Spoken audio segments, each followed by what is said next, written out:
চার গাড়ি আর চার ড্রাইভারের হিসাব দেয়, আইন শৃঙ্খলা পরিস্থিতির হিসাব দিতে পারেন না। শিলংয়ে গুপ্ত থাকা অবস্থায়ও তার অর্থ ফুলে ফেপে কলা গাছ হয়ে গেছে। জনগণ একদিন হিসাব নেবেন।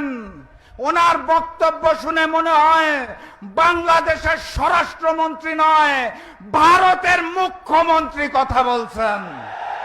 তিনি তার বক্তব্যের মাধ্যমে সীমান্তের হত্যাকে ভারতের পক্ষে হালাল করে দিয়েছেন। সেই খুশিতে গতকালকেও সীমান্তে একটি হত্যা হয়েছে।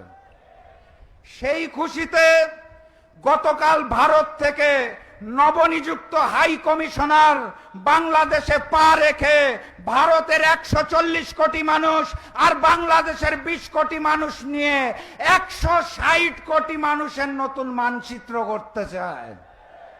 নতুন হাই কমিশনার একই আকাশ, কি বাতাস, একই সীমান্তের গল্প শোনাতে চায়।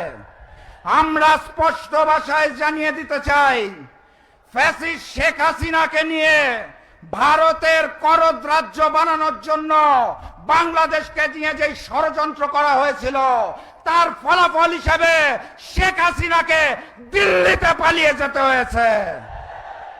নতুন জালেমকে নিয়ে যে এক আকাশ, এক বাতাস, এক সীমান্তর স্বপ্ন দেখছেন, তারা ফ্যাসিস্ট শেখ হাসিনার মতো দিল্লিতে না পালালেও শিলং আর লন্ডনে পালিয়ে যাবে। ভারতীয় আধিপত্যবাদের সামনে মাথা নত হবে না।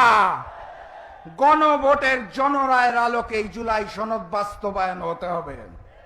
এটা